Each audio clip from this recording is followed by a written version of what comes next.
Bueno, recibimos con un fuerte aplauso a Lady Jiménez. Buen día, ¿Qué Lady. tal? Buen día, ¿cómo están, Lady, Oscar? ¿Cómo estás? están? Feliz martes. Bueno, hoy vamos a tener un tema súper interesante, un poco vulnerable, pero es súper lindo que podamos aprender sobre lo que es el embarazo en la adolescencia. Y tengo el placer de tenerle a la doctora Adriana Caniza. Ella es ginecobstetra. Un gusto, Adri, tenerte. Buen día, Lady. Muchas gracias por la invitación. Bueno, queremos saber un poquitito más, conocer sobre este tema, porque en realidad es algo que vemos más comúnmente por las calles. Entonces, conocer un poquitito, Adri, cómo estamos en estadísticas hoy por hoy en nuestro país con los embarazos adolescentes o embarazo precoz conocido, ¿verdad? Realmente las estadísticas son preocupantes. Entre 16 y 18% calculamos las adolescentes gestantes, ¿verdad? Uh-huh. Y se calcula que un 22% de las niñas inicia relaciones antes de los 15 años. Es un tema que es mucho más grande, no es solo médico, es un tema de educación, es un tema social, así que es súper importante tener en cuenta y hablar mucho con nuestras niñas y hacer lo que podamos desde nuestra parte, ¿verdad? Claro, y dentro de esas estadísticas nosotros podemos también dividir, que es justamente un tema un poco más sensible, que es el abuso sexual. Hay también un porcentaje de lo que es el embarazo deseado, digámosle, en el sentido de que buscamos un embarazo por más que sea una adolescencia, pero también está el abuso sexual. Sí, en realidad en ese número englobamos lo que es por abuso sexual, relaciones consentidas y embarazo no deseado. Normalmente la OMS, por ejemplo, divide la adolescencia en el periodo entre los 10 y 19 años en adolescencia precoz, mediana y tardía. Y la adolescencia precoz es la más vulnerable a embarazos por abusos, que es entre los 10 y 13 años. Y ese es el número de mujeres más afectado por el tema de abusos, ¿verdad? Y cuando son más grandes suele ser más por relaciones consentidas. Y ese número de 14 años que se maneja dentro de la estadística ya es o más si es que ellos estaban buscando el hijo o si fue un accidente. Asimismo, son más por relaciones consentidas alrededor de los 15 años. Menor de eso sí se calcula que es más por tema de abusos. Claro, y generalmente cuando llamamos a un embarazo no deseado es como hoy empieza de repente las relaciones sexuales, los novios, ¿verdad? Los noviecitos a los 10 años, realmente muchas veces ya vemos. Entonces está planificado tener un noviazgo, pero no el embarazo, ¿verdad? Claro. Y justamente eso iba a preguntar, ¿verdad? Porque un tabú que tenemos también como mamás, ¿a qué edad yo puedo llevarle al ginecólogo a mi hijo? Porque muchas veces, en serio, yo tengo pacientes que de repente tienen 20 años y nunca todavía fueron al ginecólogo. No, y hay una especialidad luego de ginecología infanto-juvenil y entre los 10 y 14 años es muy importante iniciar la consulta, sobre todo para educación, para contarle lo que es normal, los cambios que va a tener en su cuerpo, porque ahora la menarca comienza antes, ¿verdad? Sí. Es la distorsión de la información, el exceso de cosas que te viene de los medios, de las redes sociales, la curiosidad de las niñas otra vez por experimentar y por ver qué es lo que tiene que pasarles, ¿verdad? Entonces, es complicado. Entonces, a lo que consideramos justamente menarca, la primera menstruación, es ideal cuando ya esté en ese proceso que pueda ir a hablar un poquitito de lo que es mismo los cuidados, ¿verdad? El uso de cómo usar correctamente una toallita higiénica, porque muchas veces nos supera como mamá poder hablar un poco de eso, ¿verdad? Yo creo que las que de repente son un poquito más de antes, ¿verdad? Te da miedo de hablar de sexo, te da miedo de decirle mamá me bajó el periodo, entonces cuesta un poquitito. Asimismo, es un proceso de educación médica y con la casa y con los educadores también de afuera. Comenzar el proceso porque conozca su cuerpo, conozca los cambios que van a ocurrir en su cuerpo, no se asuste con su primer periodo, sepa un poco de autoconocimiento y se valore también. El autoestima es muy importante a la hora de iniciar las relaciones porque eso hace retrasar un poquito el inicio de las relaciones, ¿verdad? Una nena con una autoestima fuerte retrasa un poquito ese inicio de relaciones y sobre todo el hablar con las niñas de la pareja, de que tenga que confiar, de que siempre sea consentido, porque hay cosas que no vamos a poder atajar ya, ¿verdad? Sí. Pero sobre todo indicarle y encaminarle a esos cuidados, ¿verdad? Tipo, el embarazo no es lo único que le puede pasar al iniciar relaciones, ¿verdad? Tenemos que hablarle de las infecciones de transmisión sexual, tenemos que hablarle del flujo, tenemos que hablarle de muchas cosas, ¿verdad? Y sobre todo de encaminarle correctamente para que al final pueda disfrutar de su relación si ya decidió hacerlo, ¿verdad? Porque Claro. al final, si es que no está bien encaminada, puede tener antes de tiempo, puede no lubricar bien y esos van a ser problemas posteriores en infecciones, en desgarros y otro tipo de problemas. Doctora, me quiero meter un poquitito. Hay un estudio que lo vi hace poco nada más que decía de que los problemas sociales con respecto a este tema en específico, a este tema en particular, viene por el bombardeo de información en internet, en redes sociales, que los chicos obviamente están expuestos a porque tienen un teléfono. Ahora, a lo que voy es, ¿cómo podemos solucionar un poquitito esto? Si es que ellos ya están recibiendo esta información desde una edad tan temprana y saben lo que es el sexo, saben las consecuencias, saben cómo cuidarse, pero no lo hacen de igual manera. ¿No estaría bueno también que los padres, a medida que se dan cuenta de que su hijo pasa mucho tiempo en el teléfono y qué sé yo, digan, ok, tengo que tener esa conversación con mi nena o esa conversación con mi nene, ¿verdad? Lo ideal, nosotros solemos hablar mucho entre colegas de esto, ¿verdad? Ujú. Lo ideal es no llegar a ser como esa conversación, como ese tabú o esa barrera para Claro. esa conversación, ¿verdad? Lo ideal es poder hablar naturalmente de eso, poder contarle a tu hija o a tu hijo, ¿verdad? Que le va a gustar la persona del sexo opuesto, que le va a atraer, que va a sentir cosas, que puede lubricar, explicarle lo que es eso, ¿verdad? Ujú. E ir encaminando. El problema de la información es la distorsión de la información y el exceso de fake news que hay de Sí. repente. Fake news, sí. Exactamente. Sí, las noticias Eso mismo. falsas. Información Sí, falsa que eso tenemos. también, y aparte, eso por ejemplo también incluye lo que es la educación desde niños. Nosotros mismos como papás, de repente nos cuesta mencionar que la nena tiene una vagina, que el varón tiene un pene, ¿verdad? Ujú. Es todo como pajarito, tu chuchu. Sí. Entonces son Sí. miedos que nosotras mismas estamos poniendo ya. Entonces cuando llega, hoy ya hay libros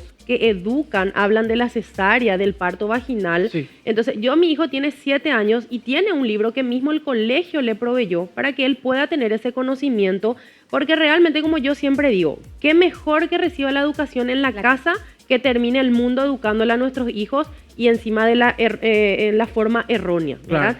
Cuesta mucho entender eso, pero es una realidad. Ujú. El tabú que siempre tenemos aquí en Paraguay, siempre me toca comparar un poquito, ya que yo estuve mucho tiempo fuera del país, Ujú. la educación sexual Sí. es muy nula aquí en Paraguay. Ujú. Por ejemplo, a veces digo, siempre vi comparación y siempre me tienta, ay, México ya otra vez. En México hay mucha educación sexual, mucha, y desde temprana. Por ejemplo, tener a disposición del Ministerio de Salud preservativos para cualquier acto sexual que tengas con otra persona. La planificación familiar, que no se tiene mucho acá. De repente decimos, somos muy ignorantes los paraguayos. No nos acudimos a un doctor para que nos ayude a planificar. De repente ves en la calle mismo, ¿verdad?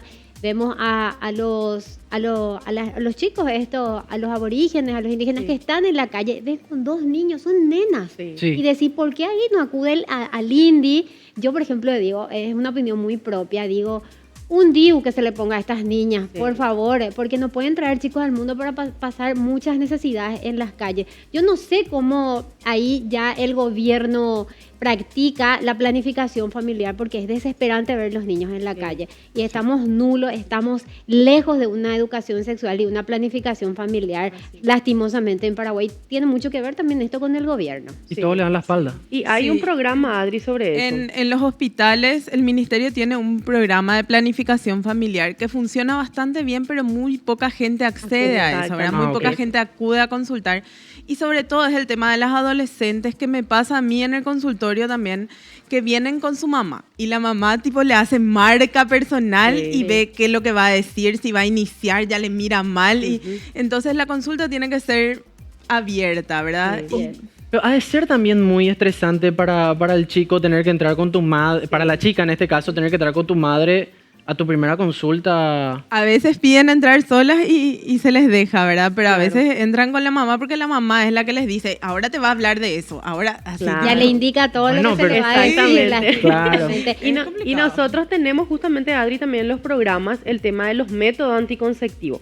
Realmente lo que pasa es que muchas veces la gente es lo que no aprovecha lo que puede también darle, porque el tema del DIU, ahí en los ministerios, estamos en los centros de salud teniendo los DIU, las pastillas anticonceptivas, el preservativo. El implante que ahora Todo se es hizo, el gratuito. programa Implante piloto para también. las adolescentes, Así es. justamente. Y el preservativo, doctora Lady, más que nada es lo primordial, yo digo, porque la precaución que se tiene, de repente, no solamente, el bebé a veces no es un problema, Exactamente. Sí. sino que la transmisión sexual de enfermedades creo Claro. que es lo más peligroso que uno puede tener. Siempre yo le hablaba a mis hermanos, ahora le hablo a mis sobrinos, hagan lo que hagan, cuídense. Es lo único. Sí. Si no tenés plata para 9.000 guaraníes, no hagas nada. 9.000 guaraníes sale un Es preservativo. que a eso quería llegar justamente. Por 9.000 guaraníes te va caminando a la farmacia a pedir una caja de Y condones salvas y ya, tu vida. ya Pero está. por vergüenza no se van. Porque vos misma, de repente vos te vas y te vas, en el hospital es gratis, pero Sí. te vas, por ejemplo, en la farmacia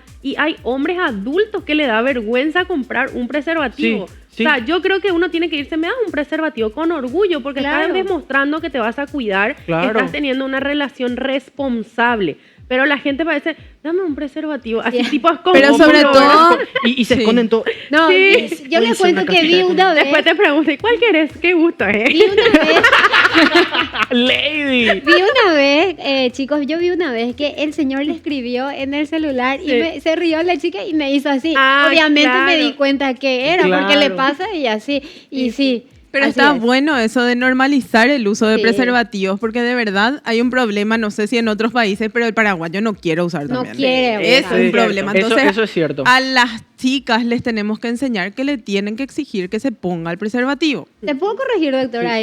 La chica debe de tener el preservativo en su cartera. También. También, ¿eh? No, Muy interesante. no solamente el hombre es responsable, porque cuando tenés relaciones, ya sea Es de a dos. de De a dos. novios, qué sé yo, es tu chuli, como se dice, no es tu pareja formal, la niña debe de tener también, la chica debe de tener, porque a muy temprana edad ahora se tiene relaciones. Exactamente, y justamente como lo que estamos hablando, el embarazo, o sea, de repente el tener un noviazgo muchas veces choca o demás, pero ya es una realidad nuestra.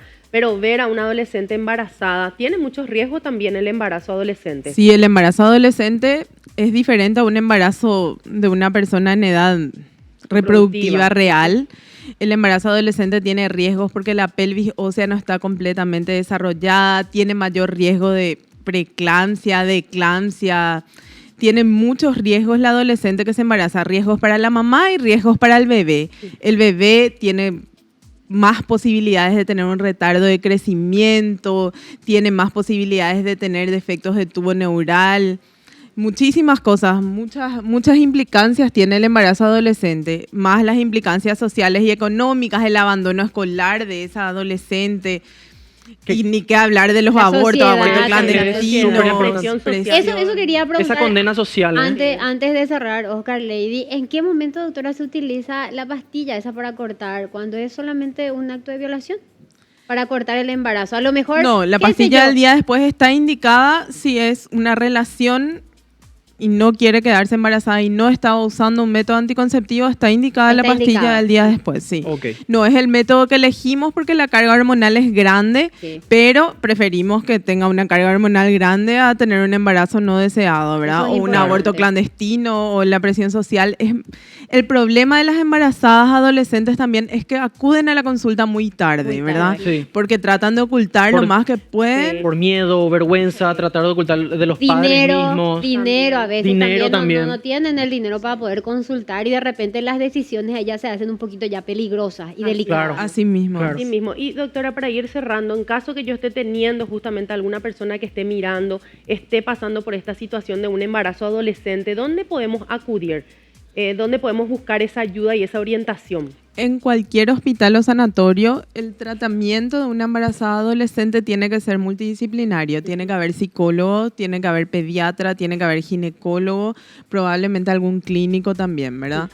tiene que ser multidisciplinario, un endocrinólogo y tiene que estar bien encaminado para poder llegar a un embarazo de término y exitoso, porque también tienen antes de término esos bebés, ¿verdad? Claro. Por toda la carga que trae. Claro, exactamente. Y bueno, entonces es muy importante saber que las que están pasando esta situación pueden buscar la ayuda, pero también si ya estás teniendo a tu hija, tu hijo, que ya te estás dando cuenta que ya tiene mucho conocimiento, también vayan a las consultas con los ginecólogos infantiles para que puedan justamente tener esa información y no llegar a este embarazo precoz. Así que muchísimas gracias, Adri, por toda la información. Muchas gracias por la Gracias, invitación, doctora. un Gracias, gusto. Gracias, Daisy. Gracias, Bueno, gracias, chicos. Lady. Lady, Muchísimas gracias por gracias. venir.